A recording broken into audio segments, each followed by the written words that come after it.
네, 안녕하십니까. 비밀 무기 채널입니다. 최근 중국의 신형 항모가 바다 한복판에서 엄청난 화염과 함께 검은 연기를 내뿜어 중국이 발칵 뒤집어졌습니다. 이 새까만 연기는 위성 사진에서도 볼 수 있을 정도로 엄청난 규모로 퍼져나가며 중국을 아연실색하게 만들었는데요.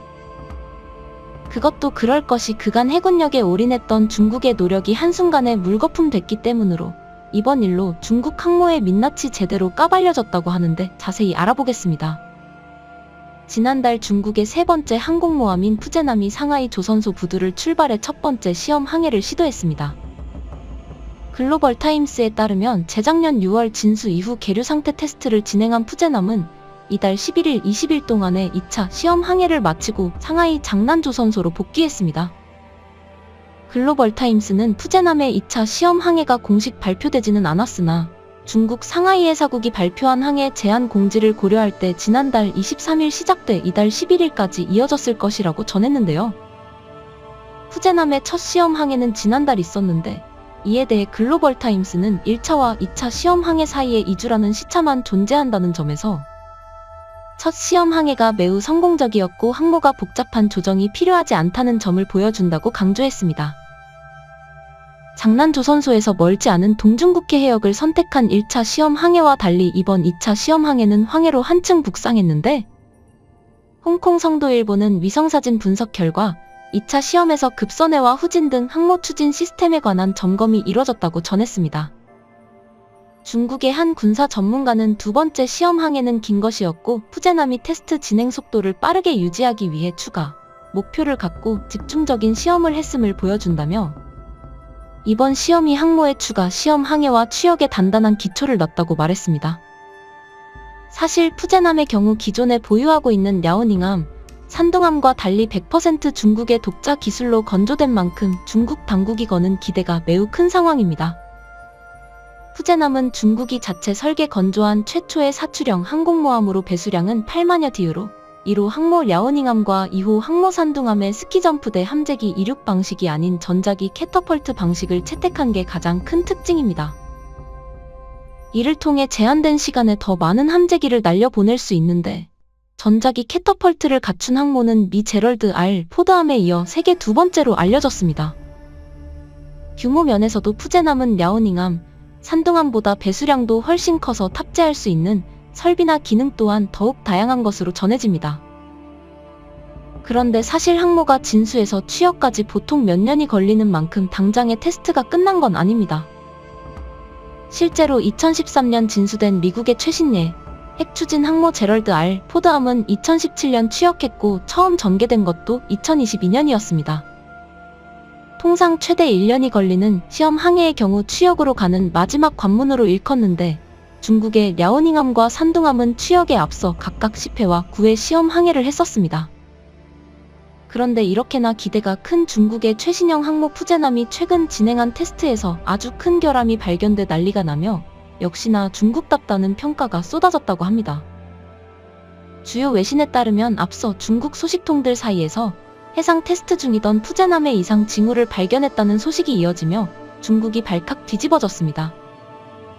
당시 푸제남은 고속기동 성능 테스트를 위해 속도를 급속도로 높였는데 여기에서 검은 연기가 나오며 위성에 포착될 정도로 사태가 심각했던 것으로 전해집니다.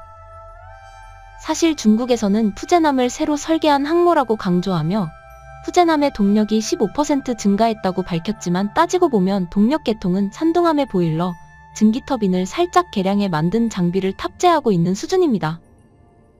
산둥함이 구소련의 항공모함을 기반으로 건조했다는 점을 감안하면 푸제남의 보일러 내부의 연소 상태가 양호하지 않아 검은 연기를 내뱉은 것으로 보입니다. 이를 바꿔 말하면 푸제남이 충분한 동력을 갖고 있지 않다는 점을 방증하는 것으로 설계 자체에서부터 문제가 있는 것으로 보여집니다. 실제로 최근 공개된 위성에 찍힌 푸제남의 항해 사진을 살펴보면 검은색 짙은 연기가 자욱하게 있는 모습을 확인할 수 있습니다. 이러한 모습은 과거 러시아 해군의 항공모함인 쿠즈네초프에서도 발견됐었는데 보일러 증기 터빈에서 연기가 뿜어져 나와 밸브가 폭발하는 등 악순환이 계속됐었습니다. 이런 이유로 현재 이 항모는 수년 동안 도크에 정박해 언제 끝날지 모르는 수리를 받고 있는 중입니다. 그런데 사실 쿠즈네초프 항모의 경우 1980년대에 만들어진 오래된 유물이라 성능 결함을 어느 정도 이해할 수도 있지만 푸제남의 경우 최근에 만들어진 항모라 어떤 이유를 갖다 붙여도 납득이 가지 않을 상황입니다. 그것도 그럴 것이 항모에서 검은 연기가 뿜어져 나온다는 건 엄청난 결함으로 군사 전문가들 사이에서는 이를 아주 심각하게 판단하고 있습니다. 다름 아닌 검은 연기가 뿜어져 나오는 건 연소가 제대로 되지 않고 있다는 이야기이기 때문입니다. 이는 항모의 가동률을 확 떨어뜨리는 요인으로 작용하는데 얼마나 낡은 보일러와 증기터빈을 푸제남에 탑재했기에 이런 일이 일어난 건지 이해가 되지 않는 대목입니다. 중국의 경우 산둥함과 라오닝함에 적용한 보일러, 증기터빈이 큰 문제없이 쓸만하다고 판단하고 이를 푸제남에도 약간의 개량을 통해 적용한 것으로 보입니다. 그런데 사실 보일러의 경우 연료를 잡아먹는 귀신으로 불릴 만큼 소모량이 매우 많습니다. 여기에 더해 보일러의 연료가 다른 함재기들이 사용하는 항공유와는 종류가 전혀 달라 따로 연료 탱크를 둬야 하는 번거로움과 공간을 많이 차지한다는 치명적인 단점이 있습니다. 이런 이유로 중국은 항모 전단을 보낼 때 연료 보급을 위한 함선을 같이 꾸리고 있는 상황으로 다시 말해 푸제남은 규모와 달리 지속 작전 일수가 엄청나게 떨어지는 효율성이 낮은 상황인 겁니다. 더구나 전기 생산량도 충분하지 않기에 항모를 오래 바다에 띄울 수도 없는 최악의 악조건을 갖추고 있는 셈입니다. 이런 상황인데도 불구하고 중국이 항모 건조에 집착하고 있는 건 그 어느 때보다 해군력 강화에 집중하고 있기 때문입니다. 실제로 중국은 지난 수년간 해군 역량을 대규모로 확대하면서 태평양에서의 영향력을 키우며 미국이 주도하는 동맹 체계에 도전하고 있는데요. 앞서 로이터 통신은 푸제남의 해상 테스트가 중국 인근 해역의 긴장 국면이 고조되고 있는 시기에 이루어졌다고 보도했었습니다. 그리고 중국 내에서는 푸제남이 복역에 들어가면 중국 해군이 총 3척의 항공모함을 보유하게 돼 남중국해를 비롯한 주요 해역에서 시시각각 항모의 존재감을 유지할 수 있게 될 거라고 낙관적인 전망이 쏟아지고 있는 중입니다.